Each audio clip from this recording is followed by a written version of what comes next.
Rasulullah SAW biasanya ketika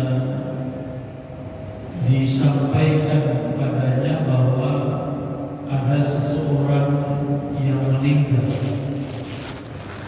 dain dan dia memiliki hutang. Ada orang yang meninggal disampaikan kepada Nabi, yang orang yang meninggal ini memiliki hutang.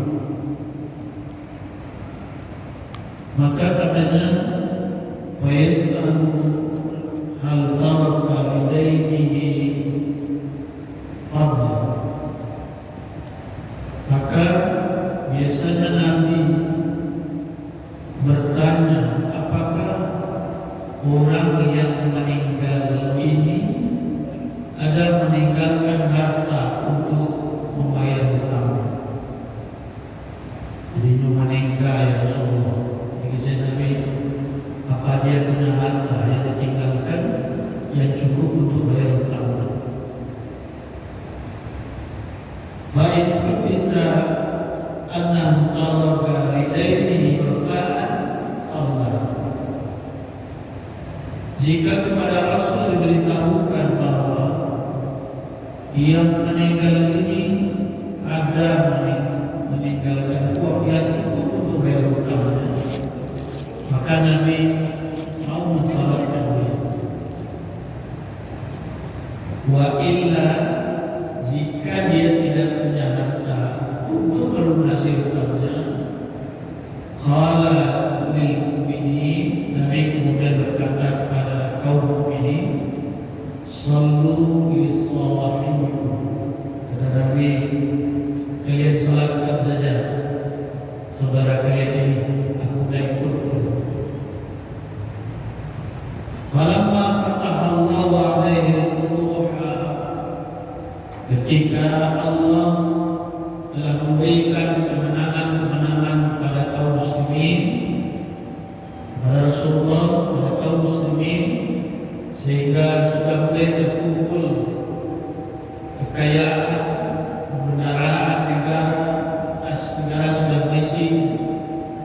Nabi kemudian mengatakan, ana aula bil mu'minina min anfusihim. Dan Nabi sekarang, saya lebih bertanggung jawab menanggung seseorang dibanding dirinya sendiri.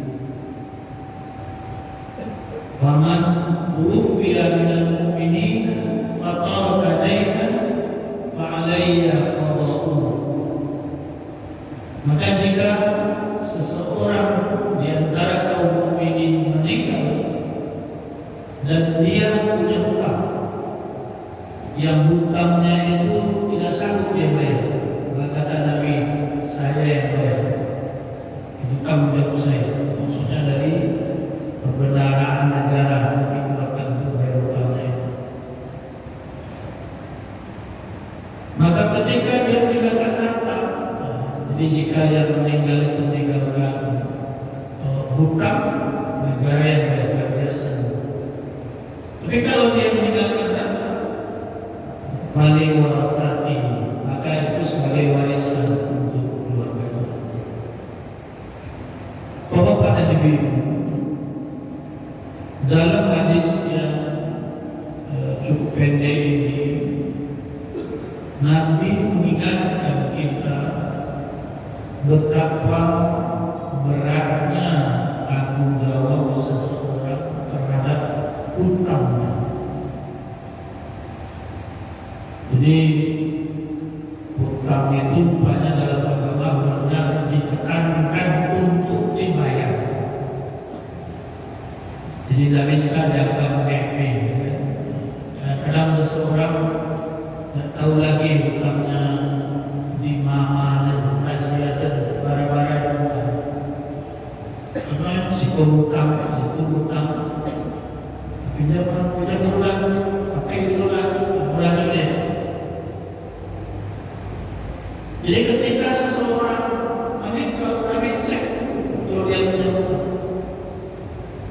Jadi kata Nabi, laiyatu haratu untuk melunasi hutang.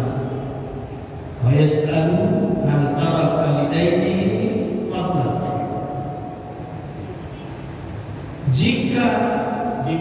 tahu oleh para sahabat bahwasanya yang meninggal dalam keadaan berhutang ini tidak punya harta untuk berhutang.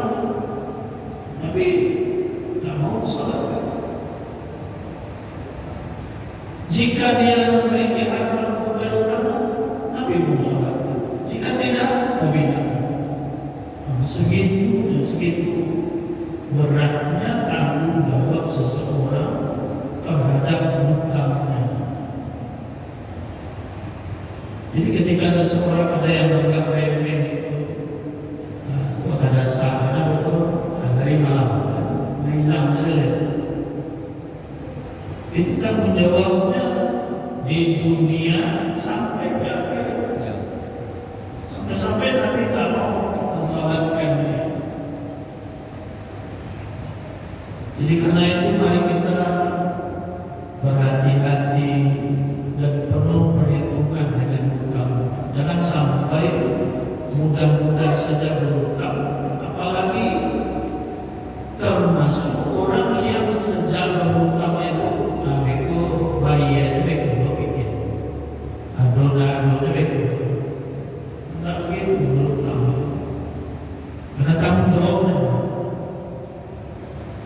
Karena itu dalam sebuah hadis yang lain, Nabi diberitakan oleh Aisyah radhiyallahu anha sering sekali berdoa, doanya seperti ini. Ini kata Aisyah, "Anna Nabi sallallahu alaihi wasallam kana yad'u fi salati." Nabi sering berdoa dalam salatnya. Apa kata Nabi dalam doanya? Allahumma inni a'udzubika minal ma'thami wal maghrib. Ya Allah, jauhkanlah aku, lindungilah aku dari berbuat dosa dan berhutang. Sampai begitu doanya. Nabi itu kan orang yang mampu mengendalikan diri, tapi dia tetap minta pertolongan Allah agar dijauhkan dari berbuat dosa, dijauhkan dari berhutang. Sehingga ada ketika itu seseorang bertanya, qala lahu qa'ilun, ada yang bertanya kepadanya, ya Rasulullah, ma aktsara ma tasta'ifu minal maghrib. Ya Rasulullah, apa kalau engkau berdoa agar dijauhkan dari berhutang? Berhutang iya. Apa engkau menjauhkan diri dari berhutang, minta bantuan kepada Allah untuk dijauhkan dari hutang? Bapak itu Nabi kemudian menjawab, inna rajula idza qadima haddatha fakadzaba